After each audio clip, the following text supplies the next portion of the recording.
ಅಜ್ಜಿ ಅಜ್ಜಿ, ಬಟ್ಟೆ ತುಂಬಾ ಚೆನ್ನಾಗಿದೆ. ನಾನು ಈ ತರ ಬಟ್ಟೆ ಇದೇ ಫಸ್ಟ್ ಹಾಕೊಂಡಿದ್ದು. ನಮ್ಮೂರಲ್ಲಿ ಪ್ಯಾಂಟ್ ಶರ್ಟ್ ಹಾಕೊಂಡ್ರೆ ಅಪ್ಪ ದನಕ್ಕೆ ಬಡ್ದಂಗೆ ಬಡಿತೀನಿ ಅಂತಿದ್ರು. ಅದಕ್ಕೆ ನಾವು ಯಾವತ್ತಿಂತ ಬಟ್ಟೆ ಹಾಕೊಂಡೇ ಇಲ್ಲ. ಅಮ್ಮನ್ ಕೇಳಿ. ಹೌದನ ಅಜಯ? ಮತ್ತೆ ಮಕ್ಕಳಿಗೆ ಎಂತ ಬಟ್ಟೆ ತಂತಿದ್ದೆ? ಅಯ್ಯೋ ಅಮ್ಮ, ಅದೊಂದು ದೊಡ್ಡ ಕತೆ. ನಾನು ಇವ್ರಿಗೆ ಹೊಸ ಬಟ್ಟೆಗಳೇ ತಗೊಂಡಿಲ್ಲ. ಹೌದಾ? ಯಾಕವ?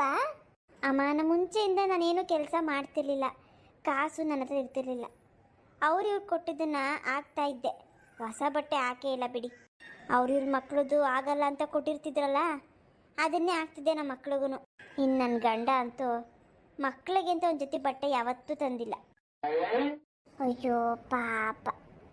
ಅಲ್ಲಮ್ಮ, ನಾವು ಹಾಕೊಂಡಿಲ್ಲ ಅಂದ್ರೂ ಪರವಾಗಿಲ್ಲ, ನಮ್ಮ ಮಕ್ಕಳು ಹಾಕೊಳ್ಳಿ ಅಂತ ಎಲ್ಲ ತಂದೆ ತಾಯಿ ಆಸೆ ಪಡ್ತಾರೆ. ನಾವು ಮಾಡ್ತಿದ್ದನ್ನ, ನಾವು ಅನುಭವ್ಸೋಕ್ಕಾಗ್ದಿದ್ದನ್ನ ನಮ್ಮ ಮಕ್ಕಳು ಅನುಭವಿಸ್ಲಿ, ಚೆನ್ನಾಗಿರಲಿ ಅಂತ. ಪಾಪ, ನಿನ್ನ ಗಂಡನ್ನ ನಾನು ನೋಡಿಲ್ಲ. ನೀನು ಹೇಳ್ತಿರೋದು ಕೇಳಿಬಿಟ್ರೆ ಅವನ್ನ ಈ ಜನ್ಮದಲ್ಲಿ ನೋಡೋದು ಬೇಡ ಅನಿಸ್ಬಿಡ್ತದೆ. ಈ ಜನ್ಮದಲ್ಲಿ ಪಾಪ ಗಂಡ್ಸಾಗಕ್ಕೆ ಲಾಯಕ್ಕೆಲ್ಲ ಬಿಡೋನು. ಹೆತ್ತು ಮಕ್ಕಳಿಗೆ ಇಂಥ ಅನ್ಯಾಯ ಮಾಡ್ತಾನೆ ಅಂದಮೇಲೆ ಸರಿಯಾದವನೇ ಅವನು. ಮುಂದಕ್ಕೆ ಐತವನಿಗೆ ಚಿಂತಿಲ್ಲ. ದೇವರು ಅವನೇ ನೋಡ್ರಪ್ಪ. ಇನ್ಮೇಲೆ ಹೊಸ ಬಟ್ಟೆಗಳು ತಂದು ಕೊಡ್ತೀನಿ. ಆದರೆ ನೀವು ಚೆನ್ನಾಗಿ ಓದಬೇಕು. ಆಯ್ತಜ್ಜಿ, ನಾನು ಚೆನ್ನಾಗಿ ಹೋಗ್ತೀನಿ. ಚೆನ್ನಾಗಿ ಓದಿ ದೊಡ್ಡೋಳಾದ್ಮೇಲೆ ನೀವಿಬ್ರೂ ಚೆನ್ನಾಗಿ ನೋಡ್ಕೋತೀನಿ.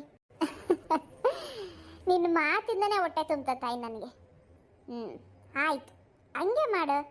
ನೀನೇ ನಾನು ನೋಡ್ಕೋಬೇಕು. ಅಜ್ಜಿ, ನಾನು ನೋಡ್ಕೋತೀನಿ. ಆಯ್ತವ, ನೀನು ನೋಡ್ಕೊ, ನಿಮ್ಮ ಅಕ್ಕನೂ ನೋಡ್ಕೊಳ್ಳಿ. ನಾನು ನಿಮ್ಮಮ್ಮ ಆರಾಮಾಗಿ ಇದ್ದು ಬಿಡ್ತೀವಿ. ಅಜ್ಜಿ, ನಾನು ನಿಮಗೆ ದೊಡ್ಡ ಮನೆ ಕಟ್ಟಿಸ್ಕೊಡ್ತೀನಿ. ಅಜ್ಜಿ, ನಾನು ನಿನ್ನನ್ನು ಹೊರಗಡೆ ಕರ್ಕೊಂಡೋಗೋಕ್ಕೆ ಕಾರ್ ಕೊಡಿಸ್ತೀನಿ.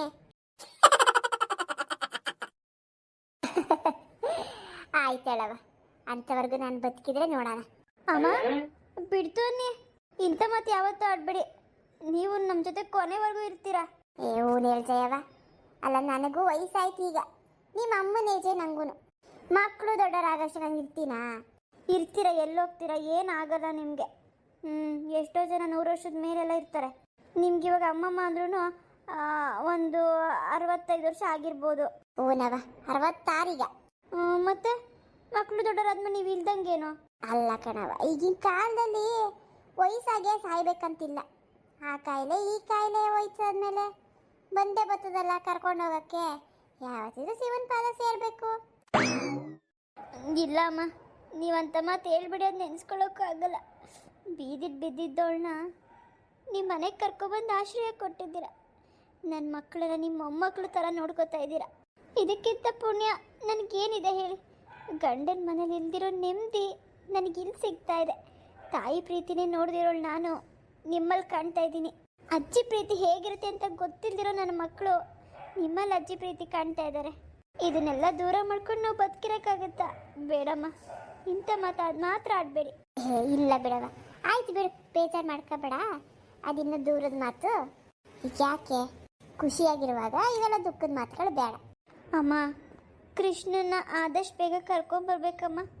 ಹೆಂಗೆ ಕರ್ಕೊಬರೋದು ಅಂತ ಯೋಚನೆ ಆಗೈತೆ ನನಗೆ. ನಮ್ಮ ಕೃಷ್ಣನು ಇವಾಗ ಇಲ್ಲೇ ಇದ್ದಿದ್ರೆ ಇವ್ರ ಜೊತೆಗೆ ಅವನು ಒಟ್ಟಿಗೆ ಸ್ಕೂಲ್ ಹೋಗ್ತಿದ್ದ. ಖುಷಿಯಾಗಿ ಅಮ್ಮ ಅಂತ ನನ್ನ ತೊಡೆ ಮೇಲೆ ಬಂದು ಮಲ್ಕೋತಿದ್ದ.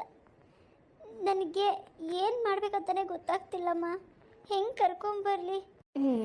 ಒಂದು ಕೆಲಸ ಮಾಡವ, ನೀನು ನಾಳೆಗೆ ಅವ್ನು ಸ್ಕೂಲ್ ತಕ್ಕ ಹೋಗು. ಹೆಂಗೋ ನಾಳೆ ಶನಿವಾರ ಮಕ್ಕಳು ಸ್ಕೂಲ್ಗೆ ಹೋಗ್ತವೆ.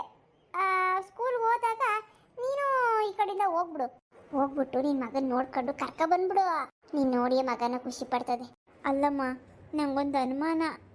ಅವ್ರು ನಿಜವಾಗ್ಲೂ ಕೃಷ್ಣನ ಸ್ಕೂಲಿಗೆ ಕಳಿಸಿರ್ತಾರ? ಯಾಕಂದರೆ ಅವ್ನು ನಾನು ರೆಡಿ ಮಾಡಿಲ್ಲ ಅಂದರೆ ಅವ್ನು ರೆಡಿನೇ ಆಗಲ್ಲ. ಅವ್ರು ಯಾವತ್ತೂ ಅವನನ್ನು ಬಟ್ಟೆ ಹಾಕಿ ಊಟ ಮಾಡಿಸಿ ಕಳಿಸಿಲ್ಲ. ಅವನಿಗೆ ನಾನೇ ಊಟ ಮಾಡಿಸ್ಬೇಕಿತ್ತು, ನಾನೇ ಸ್ನಾನ ಮಾಡಿಸ್ಬೇಕಿತ್ತು. ಅದು ಏನು ಮಾಡ್ತಾನೋ ಕಣಮ್ಮ, ಒಂದೂ ಗೊತ್ತಾಗ್ತಿಲ್ಲ ಆ ಮಗ. ನನಗೆ ಅರ್ಥ ಆಗ್ತದೆ ಕಣವ, ಏನು ಮಾಡೋಕ್ಕಾಗ್ತದೆ? ಹಿಂಗೆ ಆಗ್ಬಿಟ್ಟೈತಲ್ಲ. ನೋಡೋಣ, ನಾಳಿಕೆ ಒಂದ್ಸತಿ ಹೋಗ್ಬಿಟ್ಟು ಬಾ ಸ್ಕೂಲ್ ಹತ್ರ. ಕಳ್ಕೊಳ್ಳೋದೇನೈತೆ, ಹೋಗಿ ಬಾ. ಆಯಿತು.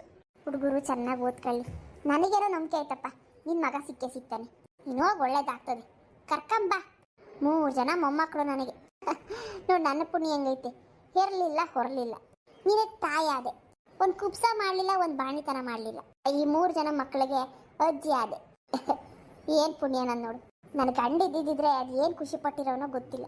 ಅವನಿಗೂ ಮಕ್ಕಳಂದ್ರೆ ಪ್ರಾಣ ಪಪ್ಪ. ಏನು ಮಾಡೋದು, ದೇವ್ರು ನಮಗೆ ಕೊಡಲಿಲ್ಲ. ಅಜ್ಜಿ ನಿಮ್ಗೆ ಯಾಕೆ ಕೊಡಲಿಲ್ಲ ಗೊತ್ತಾ? ಯಾಕವಾ? ನಾವೆಲ್ಲ ನಿಮಗೆ ಸಿಗ್ಬೇಕಿತ್ತಲ್ಲ, ಅದಕ್ಕೆ ಕೊಟ್ಟಿಲ್ಲ. ಅಪ್ಪ ಕೆಮ್ಮಂತು ನನಗೆ. ಇರ್ಬೋದು ದೇವರು ಅದಕ್ಕೆ ಕೊಟ್ಟಿಲ್ಲ ನನಗೆ.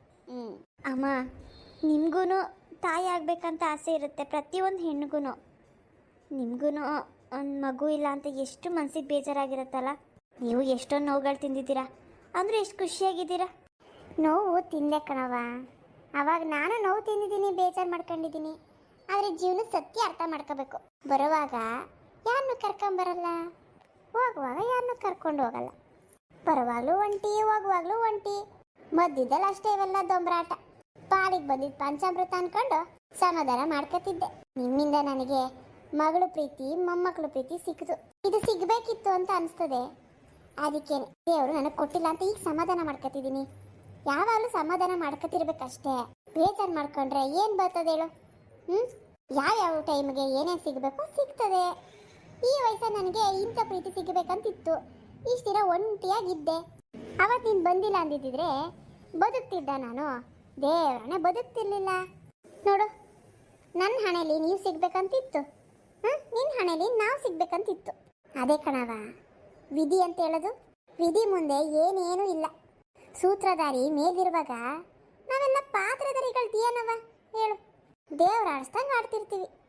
ನನ್ನ ಪ್ರಕಾರ ಅತಿ ಹೆಚ್ಚು ದುರಾಸೆ ಪಡೆದೇನೆ ಇರೋದ್ರಲ್ಲೇ ನೆಮ್ಮದಿಯಾಗಿ ಜೀವನ ಮಾಡೋದು ಎಷ್ಟು ಚೆನ್ನಾಗಿರ್ತದೆ ಹೇಳು? ಅಲ್ಲ, ನೀನು ಯೋಚನೆ ಮಾಡುವ. ಇವಾಗ ಈ ಪುಟ್ಟ ಮನೆ ಮುಂದೆ ಬೆಳದಿಂಗಳು ಕೆಳಗಡೆ ಊಟ ಮಾಡೋ ನೆಮ್ಮದಿ, ಮಕ್ಕಳು ಆಟ ಆಡೋ ನೆಮ್ಮದಿ, ಒಳ್ಳೆ ಗಾಳಿ, ಗಲಾಟೆ ಇಲ್ದಿರೋ ಜಾಗ, ಹೊಟ್ಟೆ ತುಂಬ ಊಟ, ಮೈ ತುಂಬ ಬಟ್ಟೆ, ಇದ್ರ ಸಿಗದಿರೋ ನೆಮ್ಮದಿ ಇನ್ನು ಎಲ್ಲಿ ಸಿಗ್ತದೆ ಹೇಳವ ನೋಡೋಣ, ಹೇಳ್ಬಿಡು. ಹೌದಮ್ಮ, ನೀವು ಹೇಳ್ತಿರೋದು 100ಕ್ಕೆ 100 ಸತ್ಯನೇ. ಮನುಷ್ಯ ಏನ್ದೇಂದ್ರಲ್ಲೂ ನೆಮ್ಮದಿ ಹುಡ್ಕಕ್ಕೆ ಹೋಗ್ತಾನೆ.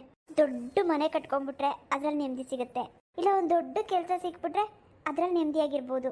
ತಿನ್ನಕ್ಕೆ ಥರ ಥರ ಅಡುಗೆಗಳಿದ್ರೆ ಎಷ್ಟು ನೆಮ್ಮದಿ, ಥರ ಥರ ಬಟ್ಟೆಗಳು ಹಾಕೊಳ್ಳೋದ್ರಿಂದ ನೆಮ್ಮದಿ. ಈ ರೀತಿ ಎಲ್ಲ ಯೋಚನೆ ಮಾಡ್ತಾನೆ ನೆಮ್ಮದಿ ಹುಡ್ಕೊಂಡು. ಆದರೆ ಸತ್ಯವಾಗ್ಲೂ ಹೇಳಬೇಕಂದ್ರೆ ಇವಾಗ ನಾವು ಅನುಭವಿಸ್ತಿರೋ ನೆಮ್ಮದಿ ಜೀವನ ಇದೆಯಲ್ಲ, ಇದು ನನ್ಗೆ ಯಾವತ್ತೂ ಸಿಕ್ಕಿಲ್ಲ ಬಿಡಿ. ನನಗೆ ಯಾವತ್ತೂ ಸಿಕ್ಕಿಲ್ಲ. ನೀವು ನನಗೆ ಮುಂಚೆನೇ ಸಿಕ್ಕಿದ್ರೆ ಎಷ್ಟು ಚೆನ್ನಾಗಿತ್ತು. ಏನು ಮಾಡೋಕ್ಕಾಗಲ್ಲ ಕಣವ, ಬಿಡವ, ಅದ್ರ ಬಗ್ಗೆ ಯೋಚನೆ ಮಾಡಬೇಡ. ಇನ್ನು ಮುಂದೆ ಬರೋ ಒಳ್ಳೆ ಕಾಲಗಳನ್ನ ಅನುಭವಿಸೋಣ. ನಮ್ಮ ಈ ಪುಟ್ಟ ಮನೆಯೇ ದೊಡ್ಡ ಅರಮನೆ ಇದ್ದಂಗೆ. ನಾಳೆಗೆ ಹೊಲ ಉಳ್ಬೇಕು.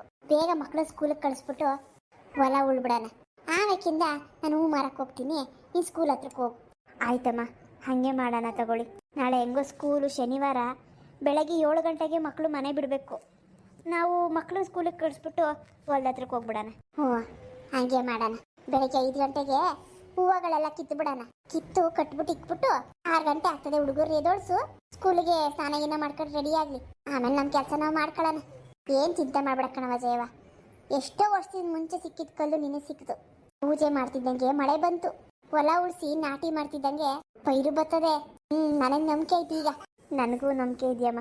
ಆಯ್ತವ, ಗೊತ್ತಾಯ್ತು, ಮಲ್ಕೊಳ್ರಿ. ಲಕ್ಷ್ಮೀ ಮಹಾಲಕ್ಷ್ಮಿ ಸಾಕಿದಲ್ರವ, ಬುಕ್ ಎತ್ತಿಕ್ರಿ, ಮನೆ ಕಳನ ಬೆಳಗ್ಗೆಗೆ ಎದ್ದು ಸ್ಕೂಲ್ಗೆ ಹೋಗಿ ಬರೋರಂತೆ. ಆಯ್ತಜ್ಜಿ. ಫ್ರೆಂಡ್ಸ್, ಇವತ್ತಿನ 3ನೇ ಎಪಿಸೋಡ್ ಹೇಗಿತ್ತು? ಇವತ್ತಿನ ಎಪಿಸೋಡ್ನ ಇಲ್ಲಿಗೆ ಮುಗಿಸ್ತಾ ಇದ್ದೀನಿ. ಹೇಗೆ ಬರ್ತಾ ಇದೆ ನಮ್ಮ ವ್ಯೂಸ್ ನೋಡಿದ್ರೆ ಗೊತ್ತಾಗ್ತಿದೆ ಚೆನ್ನಾಗಿ ಬರ್ತಾ ಇದೆ ಅಂತ. ನನಗೆ ನಿಮ್ಮ ಕಮೆಂಟ್ಸ್ಗಳನ್ನ ನೋಡಿದ್ರೆ ಇನ್ನೂ ಖುಷಿ ಆಗ್ತಾ ಇದೆ. ನಮ್ಮ ಜೀವನದ ಕಥೆನ ಬಿಡಿಯಾಗಿ ನಿಮ್ಮ ಮುಂದೆ ತೊಗೊಂಬರ್ತಾ ಇದ್ದೀವಿ. ಒಂದು ಮಿಸ್ ಮಾಡೋದು ಬೇಡ. ಡೈಲಿ ವ್ಲಾಗ್ ಥರ ಅಲ್ವಾ? ನಮ್ಮ ಕತೆ ನೋಡ್ತಿದ್ರೆ ಡೈಲಿ ವ್ಲಾಗ್ ಥರನೇ ಅಂತ ನನಗೆ ಅನಿಸ್ತಾ ಇದೆ. ಇವಾಗ ಬೇರೆ ಚಾನಲ್ಗಳಲ್ಲಿ ವ್ಲಾಗ್ ಚಾನಲ್ ಇರುತ್ತಲ್ಲ, ಆ ರೀತಿನೇ ನಾವು ಕಾರ್ಟೂನ್ ಚಾನಲ್ನ ಮಾಡ್ತಾ ಇರೋದು. Vlog cartoon channel. ನನಗಂತೂ ಈ ರೀತಿ ಸ್ಟೋರಿ ಮಾಡೋಕ್ಕೆ ತುಂಬಾ ಇಷ್ಟ ಆಗುತ್ತೆ. ಅದಕ್ಕೆ ಕಷ್ಟ ಆದ್ರೂ ಇಷ್ಟಪಟ್ಟು ಮಾಡ್ತಾ ಇದ್ದೀನಿ. ನಮ್ಮ ಜೀವನ ಈ ರೀತಿ ಇದ್ರೆ ಎಷ್ಟು ಚೆನ್ನಾಗಿರುತ್ತೆ ಅನ್ಸುತ್ತೆ. ಬಿಲ್ಡಿಂಗ್ಲು ಕೆಳಗಡೆ ಯಾರೆಲ್ಲ ಊಟ ಮಾಡಿರ್ಬೋದು. ನನಗಂತೂ ತುಂಬಾನೇ ಇಷ್ಟ ಈ ರೀತಿ ಊಟ ಮಾಡೋಕ್ಕೆ, ಆಟ ಆಡೋಕ್ಕೆ, ಕಾಲ ಕಡಿಯೋಕ್ಕೆ. ನಾವು ಚಿಕ್ಕವರಿರುವಾಗ ಈ ರೀತಿ ಎಲ್ಲ ಟೈಮ್ ಸ್ಪೆಂಡ್ ಮಾಡಿದ್ದೀವಿ. ಅದನ್ನು ನಿಮ್ಮ ಮುಂದೆ ತಗೊಂಡು ಬಂದೆ. ವಿಡಿಯೋ ನೋಡಿದ್ರಲ್ಲ, ಇಷ್ಟ ಆದರೆ ಪ್ಲೀಸ್ ಲೈಕ್ ಮಾಡಿ, ಶೇರ್ ಮಾಡಿ, ಸಬ್ಸ್ಕ್ರೈಬ್ ಮಾಡ್ಕೊಳ್ಳಿ. ಮತ್ತೆ ನಾಳೆ ಸಿಗೋಣ ಬೆಳಿಗ್ಗೆ. ಎಲ್ಲರಿಗೂ ಶುಭ ಆಗಲಿ. ಶುಭರಾತ್ರಿ.